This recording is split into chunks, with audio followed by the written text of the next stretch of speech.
अच्छा भैया, हम जिला बक्सर बिहार के रहे वाला विनोद गिरी रउआ लोग के बीच में कोरोना के ऊपर एक गीत भेज रहा बनी।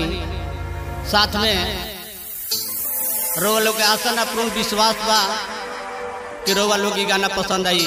साथ हमनी का स्टूडियो में अमीन जी भी उपस्थित बनी।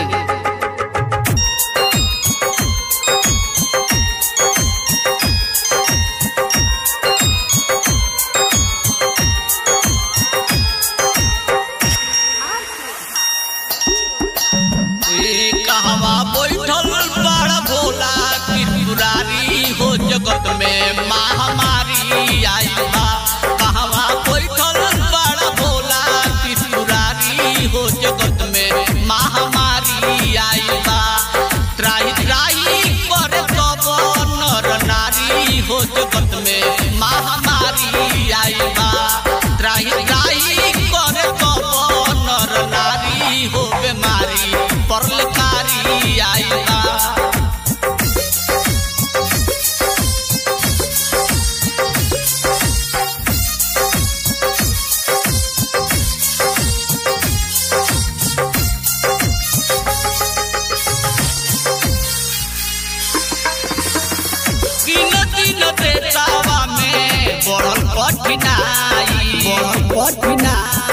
कौनो दवाई देना होता सुनवाई, दिन दिन देतावा में बढ़ल कठिनाई।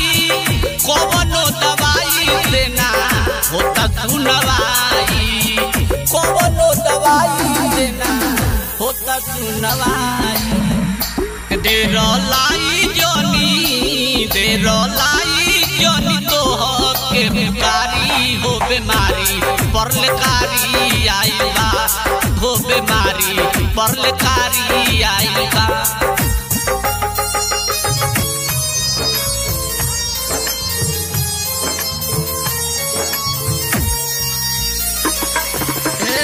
नहीं मांगियो न धन ना मांगी सोना, नहीं मांगियो न धन ना मांगी सोना। विश्व के समान पिया वायरस कोरोना, ओ विश्व के समान पिया वायरस कोरोना। कि बाबा गिरल बानी, कि बाबा गिरल बानी तोहरे दुआरी। हो बीमारी परलकारी आई बा, बाबा गिरल बानी तोहरे दुआरी। हो बीमारी परलकारी आई बा।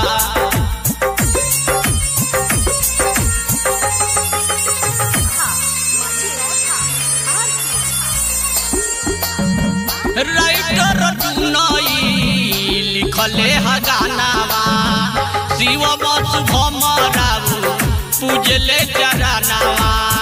लिखे गिरी हो गानावा, शिव बस भमराऊ पूजले चरनावा। बाबा विनोद गावो,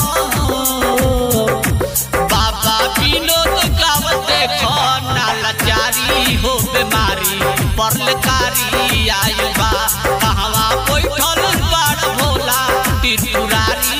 हो बीमारी परलकारी आई बा,